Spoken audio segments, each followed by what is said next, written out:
my cogwheels. Like that, yeah. You know. And Ted says, the fact is, when the higher mind can be connected with the higher field or frequencies, it can start to be independent of conditions. amen. You know, Good so. for whoever said that. Ted from Holland. Hey, Ted from Holland, you get those darn wooden shoes off and buy something decent. Yeah, good thinking, dude. It's necessary that we free ourselves from the matrix or whatever, from them, whatever you want to call it. That's one thing that just irritates the heck out of me is how people tag themselves. They tag themselves as female. They tag themselves with an age. They tag themselves with they can do this, and they can't do that.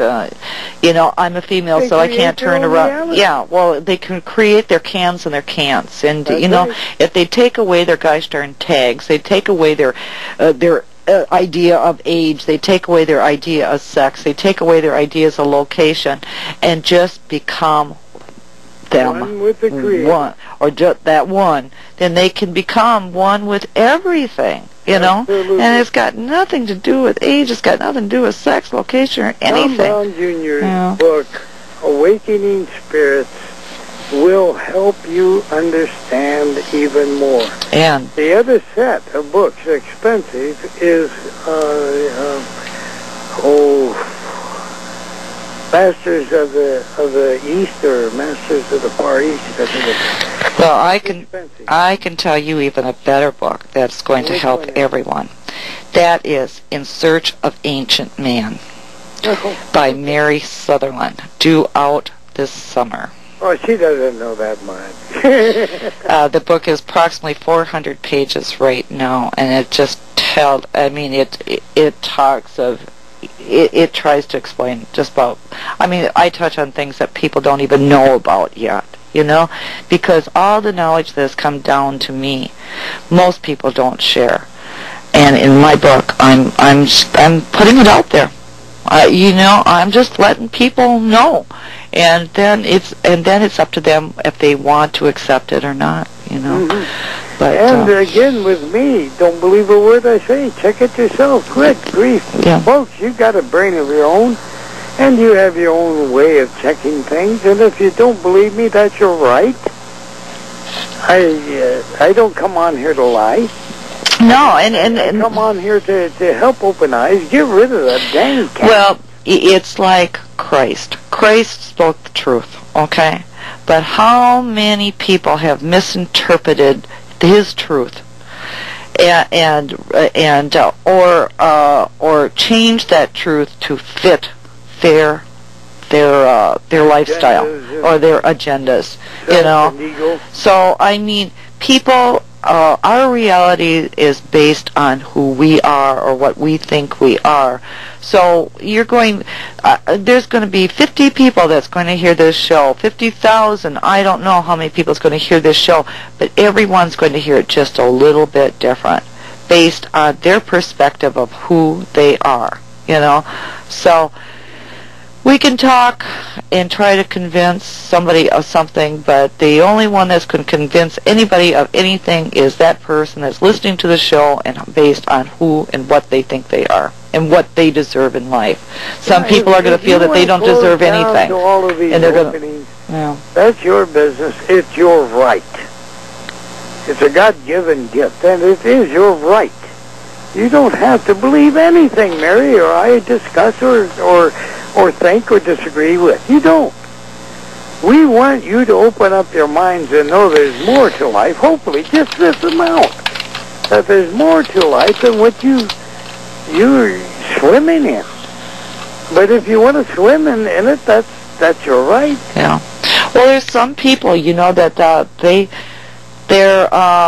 they want to waller in the darkness and self-pity. And and they create all these illnesses around them. They create their poverties. They create all these problems, because that's where they feel comfortable at, because that's how they see themselves. They don't deserve any more. And then you got other people that say, hey, I'm a wonderful person, and I deserve happiness, and I deserve a good job, and I deserve these riches. And I can guarantee you, because they believe that they deserve, and because, of all this, I guarantee you every one of them are having a good life. Because they created that for themselves. That's right. And folks, you can start right now in a mirror. At a mirror.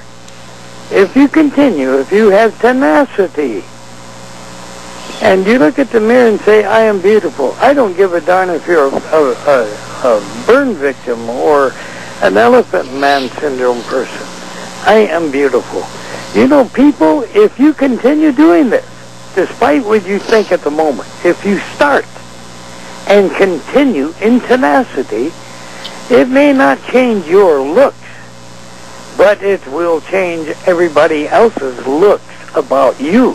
Yeah, exactly. And they will say, look at that beautiful person just strolling through life, and who gives a damn how ugly that person is. Yeah. Well, actually, there's been, through, depending on how strong you really are and what you project about yourself. I mean, you can make yourself look any way to people. It's a form of it's a mesmerization. But you can project whatever you want out to people, and that's exactly what they'll see. You can project yourself as a beautiful person. Dream. Yeah. You are the writer. Yeah. Dad has just given you a stage called Earth and stars and trees. But I don't know. It's like the last couple of days. I just, it was just like, I was becoming overwhelmed with work, right? And it was just like I couldn't catch up. And and I was starting to get a little angry about it, And then all of a sudden, I get a little bit of a quiet time. I go home and I got a little bit of quiet time, and I got that voice saying to me, it says, "Remember, Mary, every time something like this is happening, there's a reason for it." And then the voice says, "You are in a transition period again. Something big is about to happen, so you have to stop and reorganize and prepare yourself, and then just watch for the doors to start opening." Now I don't know what doors are going to open right now, but I do know that that's what those 2 days was all about. And as I look back, every time something was big about to happen, or I was going to make some sort of a major change without even me knowing what that major change was, without fail, I would have this type of a period, a transition. And that's what it was all about, It's just a matter of remembering. Yeah. So, it was, yeah. I myself, up until last night, going through a woe is me stage, And I know better than that, and I knew better than that, but I wanted to be that way, so I was that way. And I told a friend in London, I says, this is brought on by myself, and it's time for my little pity party, but I'll get over it, and because I always do. And it's gone now. I'm all right. Well, I didn't feel pity or anything. It's just that but it's just that what happens is just before a transition into a higher level with me is I become very agitated. You know what I mean? And it's like a form of anger, but it's more agitation. I'm very quick, to become agitated, and it just doesn't let up, and that's what, and I've gone through this so many times in my transition periods, it's like, but each time that it happens, I never realize it until later, and then pretty soon it, because I'm kind of thick-headed, and after a while it'll hit on me, and it's like, aha, I get it, and at that point in time, then I relax. And guess what happens? Boom! That picture will come to me exactly what I'm supposed to be doing. And what it was is people will be able to see it coming here real soon with my websites. Something big, something very, very good. Similar, transition, going into another stage, does happen to me too. Yeah. But it comes out in a different way. Yeah. I find when I'm really agitated, it's because I'm too dang high on sugar. Yeah. And that's my fault because I like sugar, and I'm diabetic. And I try to just say out of heck with it. I'm going to eat a candy bar, and I do. Well, mine is nobody to blame. But yeah, but you see, there's you can understand this because you know how to feel out the energies. You can tell when it's an agitation based on people just literally pissing you off, or that you've ate too much sugar, or or something like that. But then there's a spiritual agitation. That's right. This is what I was experiencing. It was a spiritual agitation. Those type don't let up. It's like they're pushing you, but they're not letting you know where they're pushing you, and it's like, back off, bud. in my case, Mary, it happens, this transition, going to higher knowledge, if you want, or a different area of unthought knowledge. It always occurs when everything goes dead. Yeah. There's no action, no activity. I'm a people-orientated person. Yeah. And I like being busy with people and sharing and helping. And all of a sudden, the bottom drops out. Well, it probably could. And it lasts long enough for me to start getting ticked off. Well, it could be, with yours, like with avoidance stuff like that, it's just because, you're probably just more open to things than I am. With me, like I said, I'm thick-skulled, and I get so wrapped up in work and everything like that, and my research, that it takes some jarring to get me moving again, off that level of that comfort zone, so they just start agitating me, so yeah. I guess it kind of depends on the personality of how they get us moving, how they prod us.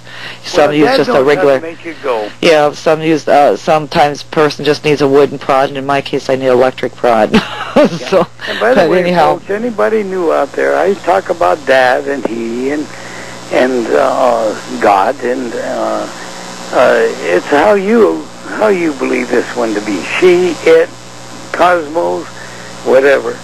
It's uncomfortable with the way I say it, but the Creator knows how you're talking to the Creator. Well, I always look at it. They can call me Mary, they can call me Sue, they can call me Sam, just as long as they call me. Okay. Yeah. So anyhow, wrap it up? Yep, I was just going to say, with that note, remember, every Thursday night, 8 o'clock, we have the Red Elk Show, the Purity Way. So join us, and then also remember, just on Wednesday nights we have the Purity Way, Thursday nights we have the Purity Way. Friday nights is our psychic readings with either Rochelle Spiro or Stephanie, and then Saturdays and Sundays we kind of leave open for other interviews. But then on Sunday nights it's kind of like a double night because we do regular interviews with various people, but then we also have Wednesdays and Sunday nights are BUFO files, and that is part of the school that I'm setting up for higher learning. Okay, and the school is going to be set up with the BUFO files as well as our group's Ancient Mysteries and Ghosts Are Us. Ancient Mysteries is going to be the study of the mysteries and things like that we talk about here on the Red Elk Show. And then the Ghosts Are Us is, actual investigations, on-hands investigations, and interaction with the various investigators on the paranormal. So two good groups that we've designed for that, plus a virtual school for higher learning, focusing only on what, like the things that we're discussing here tonight, on the metaphysics, on multi-dimensions, on portals, on life after death, out-of-body experiencing, how to communicate to the all, how empathy works, everything you can think of that works with this type of knowledge is all going to be in the School of Higher Learning. So anyhow, and that's going to be provided to you by the beautiful radio. Yours truly, Mary Sutherland. Folks, if you go to redout.org, it's up to you. You know, that's my website. Go to the old website and all that. Go through it. It takes time. And while we still have it, the form is free to anybody, not to add to. It's been inactive for over 2 years.